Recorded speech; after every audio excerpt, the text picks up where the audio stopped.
हे ईश तेरी कृपा का क्या आधार है, इस धरा से उस गगन तक तेरी सत्ता का विस्तार है। इस जन्माष्टमी के शुभ अवसर पर आप सबको ऋचा गुप्ता का नमस्कार है। नमस्ते, मेरा नाम ऋचा है और हम हमेशा लॉ ऑफ अट्रैक्शन की बात करते हैं। लॉ ऑफ अट्रैक्शन मेरा फेवरेट सब्जेक्ट, फेवरेट टॉपिक है। मैंने जब से इसको जाना समझा, मुझे लगा ज़िंदगी आसान हो गई। वो सब पाया जा सकता है जिसकी हमारी चाह है, जैसी हम जिंदगी जीना चाहते हैं।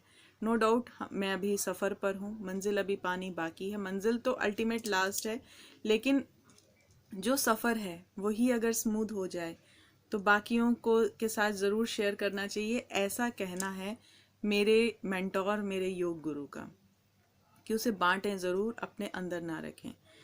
मैं अपना आपको साथ अपनी लाइफ का कुछ वो हिस्सा शेयर कर रही हूँ। मैं लॉ ऑफ अट्रैक्शन कहाँ से जानना, सीखना, समझना शुरू किया।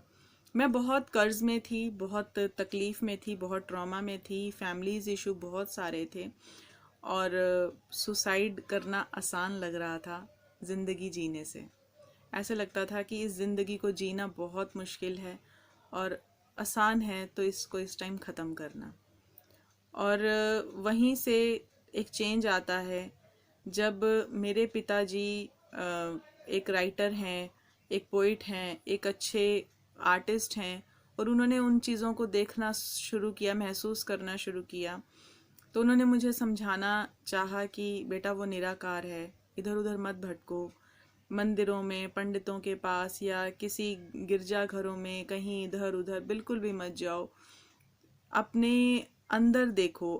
उन्होंने कुछ शिक्षाएं मुझे ऐसी दी, लेकिन उसके बावजूद वहाँ कुछ चीज़ों को समझते हुए मेरी प्यास बढ़ गई उन बातों को जानने के लिए। सीकिंग मोड मेरा हमेशा से रहा, बचपन से मुझे जानने की इच्छा बहुत ज़्यादा रहती है। लर्निंग के लिए मैं हमेशा तैयार रहती हूँ आज भी, और पात्र मेरा इतना खुला है कि मुझे बस लर्न करना है कुछ भी। तो जब उन्होंने समझाया थोड़ा सा मेरे समझ में आया, लेकिन उसके बाद भी मुझे उसके तथ्य जानने थे, निराकार के, कैसा क्या ये वो। और मेरे पापा के पास एक उनके फ्रेंड आए, उनका नाम याद कुमार वर्मा जी था, और वो भी बहुत उच्च स्तर के राइटर, इतनी हाई फाई उन्होंने बुक्स लिखी थी, टॉपिक भी उनके बहुत बड़े बड़े होते थे। उन्होंने मुझे मेरी एज के अकॉर्डिंगली उन्होंने मुझे बड़े हल्के में समझाया। वो ये था, इधर उधर भटकने से कुछ नहीं होता है, और ठीक है जहाँ पर भी जाना चाहिए, लेकिन उस वहाँ भटकाव मत लेकर आओ।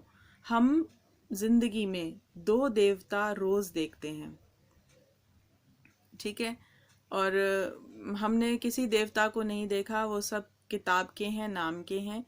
और दो देवता को हम रोज देखते हैं, वो हैं सूर्य और चंद्रमा, जिनकी देने में क्षमता कभी किसी को कम नहीं होती। वो किसी बिलेनियर को भी उतना ही देते हैं जितना वो हमें दे रहे हैं। यहाँ से जो भी सूर्य की एनर्जी आ रही है उस पर किसी का कोई कॉपीराइट नहीं है, वो सब के लिए बराबर है। वो एक मजदूर के लिए भी उतना ही है जितना एक गाड़ी में बैठा या कोठी महलों वालों के लिए वो एनर्जी दे रहे हैं। वो कहीं कोई कुताही नहीं बरतते। तो बेटा सबसे पहले दो देवता तो वही हैं। यहाँ से एक बात और समझ में आई। फिर धीरे धीरे करके जब ये इच्छाएं बढ़ने लगी इस बात को जानने के लिए, तो बात वही है कि सबकॉन्शियस माइंड में अट्रैक्ट वही होगा जो हम चाह रहे हैं। और अब जब मैं ढूंढ रही हूँ तो मुझे ये अंदर से मेरी फीलिंग आ रही है कि अगर ये एक रहस्य है तो इसकी कोई चाबी भी होगी, और ज़रूर कोई चाबी होगी। और धीरे धीरे चलते चलते वक्त आया जब मेरी ज़िंदगी में ये किताब आई, ये मूवी आई। इस मूवी ने, द सीक्रेट, बड़ी फेमस मूवी हुई रोंडा बर्न की, और इस मूवी ने पूरे वर्ल्ड में एक तहलका मचाया। हाँ, मुझे बहुत लेट मिली, वो बात अलग है। तो ये कुछ साल पहले गई थी, लेकिन मुझ तक उस टाइम पहुंची जब मैंने इसको ढूंढना शुरू किया। और जैसे ही मुझे ये मूवी मिली, मुझे ऐसे लगा कि जो राज, जो चाबी मैं ढूंढ रही थी, उसके तथ्य मिल गए, आधार मिल गया, ठीक। और जिस निराकार की बात हम करते हैं, साइंस उसे फॉर्मलेस सब्सटेंस कहता है, जो जिससे जो हमारा फिफ्थ एलिमेंट है बॉडी का, हम 5 तत्वों से बने हैं, जो फिफ्थ एलिमेंट है ईथर, फॉर्मलेस सब्सटेंस, वो सब मेरे सामने ऐसे उभर उभर के आने लगा और मैं इतनी शॉक हो गई, ओ माय गॉड, ये क्या हुआ। लाइफ वाकई भटकने से अंदर को जाने लगी और बहुत कुछ मुझे मिलने लगा। इस किताब को मैं आपके साथ ज़रूर शेयर करूँगी। इसमें आपके साथ जो अभी मैं शेयर कर रही हूँ वो 2-4 लाइन्स हैं कि रहस्य और आकर्षण का नियम क्या है। ठीक है, आपके जीवन में जो भी चीज़ें आ रही हैं उन्हें आप अपने जीवन में आकर्षित कर रहे हैं, अपने आप नहीं आ रही, और वे उन तस्वीरों द्वारा आपकी ओर आकर्षित हो रही हैं जो आपके मस्तिष्क में हैं, यानी जो आप सोच रहे हैं। आपके मस्तिष्क में जो भी चल रहा है उसे आप अपनी ओर आकर्षित कर रहे हैं। आपका हर विचार एक वास्तविक वस्तु है, एक शक्ति है। यह रहस्य हिंदू धर्म, हार्मेटिक परंपराओं, बौद्ध धर्म, यहूदी धर्म, ईसाई धर्म और इस्लाम धर्म में मौजूद है। ठीक, यह नियम युगों युगों से कई रूपों में व्यक्त होता आ रहा है और इसे सदियों पुरानों प्राचीन ग्रंथों में पढ़ा जा सकता है। इसे 3000 ईसा पूर्व में पत्थर पर उकेरा गया था।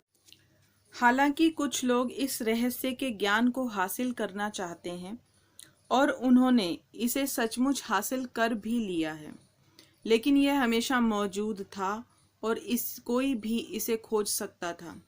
नियम समय के साथ ही शुरू हो गया था। इसका अस्तित्व हमेशा से था और रहेगा। यही नियम ब्रह्मांड की समूची व्यवस्था, आपके जीवन के हर पल और आपके जीवन के हर अनुभव को तय करता है।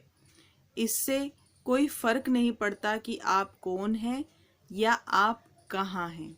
आकर्षण का नियम आपके समूचे जीवन के अनुभवों को आकार दे रहा है। यह सर्वशक्तिमान नियम आपके विचारों के माध्यम से ऐसा करता है। आपके विचारों के माध्यम से ऐसा करता है। आप अपने विचारों से आकर्षण के इस नियम को सक्रिय करते हैं। आज के लिए इतना ही। फिलहाल जो मेरा कहने का पर्पस था वो ये था कि जो भी हम सोच रहे हैं, सबकॉन्शियस माइंड को हम पढ़ रहे हैं, वो सिर्फ एक तर्क नहीं, वो एक